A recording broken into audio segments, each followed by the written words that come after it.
Welcome to episode 11, everybody. I'm Doug, and I want to show you some new data, try and walk you through a couple different things that are going on right now, especially in the state. So let's get to it. Let's just set the record straight with all the days and the dates. Today is Thursday, and I'm showing you all the data for Tuesday and Wednesday. Okay. I originally had planned to make a video last night, but the state of Connecticut didn't release their data till 7:30 last night. So just decided to do one today so I could wait to get the United States data for yesterday as well. So unfortunately, we have some bad news in terms of our state numbers. We've been kind of seeing some really big jumps lately. So when you saw the curve last time, the curve looked like this, and our projections were bottoming out at around 10,000 positive cases. And since we last spoke, we've gotten about 2,000 more cases. And this growth shouldn't surprise us too much because this is, after all, working like exponential growth. Although this is logistic growth, it's very similar, which I will take the time to explain in another video. But so, in other words, we kind of are expecting big jumps now. And that's unfortunate. But what I think is more relevant for us to pay attention to is where this is bottoming out. And also to try and understand where some of these jumps in data are happening and why they're happening. So I want to take a look at that afterwards. But let's put in the Tuesday data. So important to see that this is about 10,000. We put this in and the curve jumps. And then when we put in Wednesday's data, it jumps again. And that's all the way up to about 14,000 cases. So that is a big jump. That's an additional 400. And let me be clear, we don't know if that curve is going to get even higher. We're just not sure right now. So based on a ton of variables. So but yeah, this is a little bit unfortunate to see it going to 14,000 now. If we put in day 33, which would be today, the 9th, okay, day 33 goes into our regression, and we see 9,325. So I'll put that in as a prediction, 9,300. Well, we'll round up, like I said, to 26. So this is the prediction. Now, what I've been noticing is that the past couple, I put that in the US spot. Sorry. So that's the Connecticut prediction. Now, if you look at our last couple times that we've gotten together, this original we predicted on for the 7th was going to be 7,163, and we were under by about 600 cases, right? We ended up at 7,781. And then with that in the model, sorry, let me back this up for a second.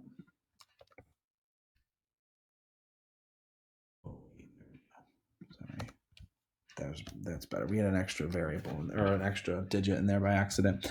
So back to this. Sorry. The actual total for Wednesday ended up being 8,781. So 8,781. Now, if you look at the differences here, this is going to be, I'll do it out very quickly. Some math in live action here. So we've got 781 minus the 163. So this was an underestimate of 618, and then again 781 take away your, right, this was an underestimate by 573. So right now this shows me that the model is trying to snap to the average, but we keep on exceeding by a pretty consistent amount. So if I had to guess, right, if we added another 500 onto this total, we're going to be really close to 10,000 cases by the end of the day today. And if the data gets released late, we might see 10,000, but we will probably see 10,000 by Friday, if not tomorrow, tomorrow's Friday. So by Saturday, and this is really bad news. I think it's because the data that they were giving us is just always a couple days behind. And that brings me to show you the Connecticut update from yesterday, right? This is the April 8th update. And something I've noticed that's coming in on the graphical side is this one right here. Yeah. So this is talking about like laboratory confirmed COVID-19 cases, but you see in this bar chart starting in April, maybe like 3rd or 4th, right? So 8, 7, 6, 5, right? You see how low these bars are, right? That's because the test data is still coming in, and not all these tests are being processed at the same time. A couple people I know who have gotten tested for COVID-19, they say that they sometimes wait like 4 days, and then another person waited 7 days, another person waited 6 days. So these tests are not all coming back at the same time period, and that's why we're seeing such weird jumps in the data, because they're still filing in all the data as we go. So, the total that they're giving us for Wednesday might not be true, because some tests that are still being processed might actually like go for that next day.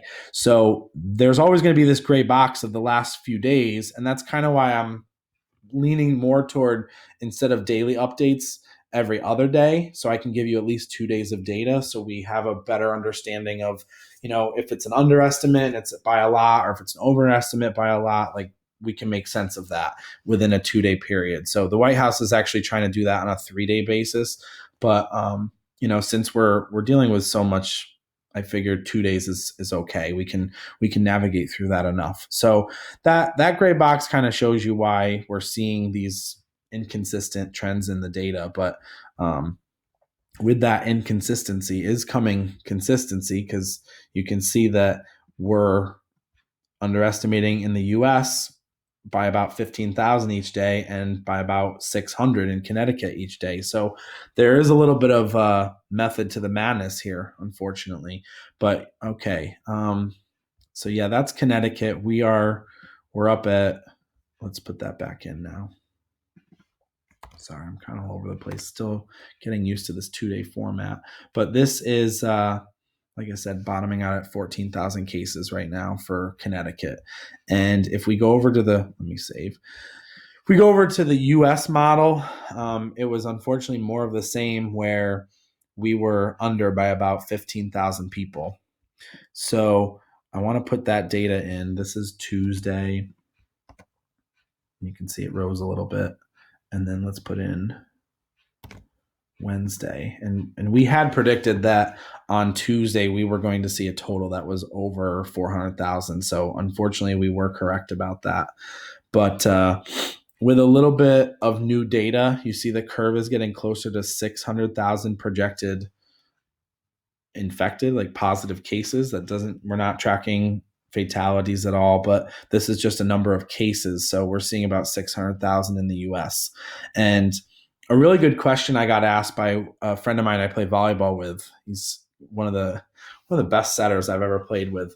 But he asked me, why do I think that we keep on coming under in terms of estimation in the US? And so I thought that was a really good question. I wanted to share my answer. I basically told him that I think it's coming in as an underestimate, because number one, we're trying to generalize the United States as one curve, right? We're trying to pretend that this is one place. And we know through all different things that we've looked at, right, especially like this temperature reading map that we looked at the other day, right? Each place in the country is having their own curve, right? Their own curve, their own trajectory of this virus. So every single place has its own little curve, right? This city is this curve, this city is this curve. So when we do this curve here, I still think it's worth looking at every day, but you got to remember that this curve is pretending that it's one city. And so because we have so many cities that are experiencing big jumps in their data, this is always coming in as an underestimate, because it's desperately trying to act like it's one city.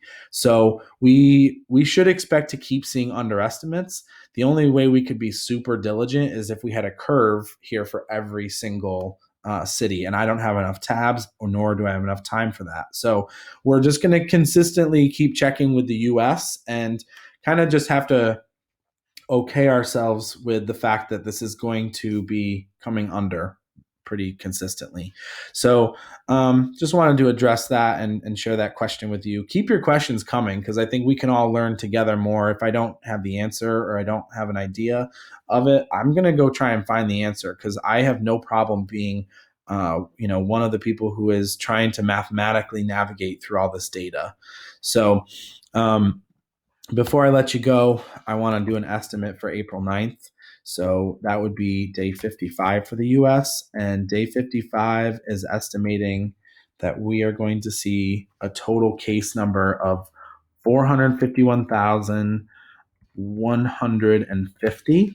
Okay. So what does that tell us? That tells us that probably, if that's the prediction for Thursday, we may by Friday see 500,000 positive test cases.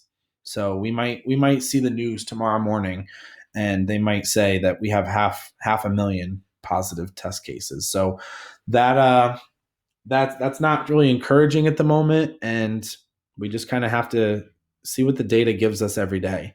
And there will come a time when this curve stops growing, and I really look forward to that day. I think we're all gonna celebrate when I don't have to do these updates anymore. But in the meantime, I have no problem doing them, because I think it's really bringing some of us together and making us interested in the data, and also allows us to be critical consumers of the data that we're seeing, because there's a lot of information out there. I'm sure if you've scrolled through Facebook, you can see a lot of different opinions, a lot of different resources. So what I like about this regression model is that it's raw. It is just simply the data that we're being given, and we can make our own conclusions about it. So um, you know keep in mind that there are many minds that are above our pay grade, that are trying to figure out what the model will actually look like, not day by day, but they're trying to project out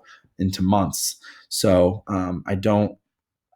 I'm glad that I'm not them, because that seems really stressful. I am happy to do this kind of data and keep it at that. So, anyways, no, it was a long episode because it was 2 days, but we will try and get a Friday one out to you, and then I'll probably do a Saturday, Sunday version. But just last look, we're expecting 9,326 cases for today's total, and 450,000 for the US total. Okay, so unfortunately, bad news, underestimates around, but we'll see you tomorrow, and hopefully with maybe some encouraging news. All right. Have a good day. Stay dry. It's rainy out today. It's Thursday. Have a good day.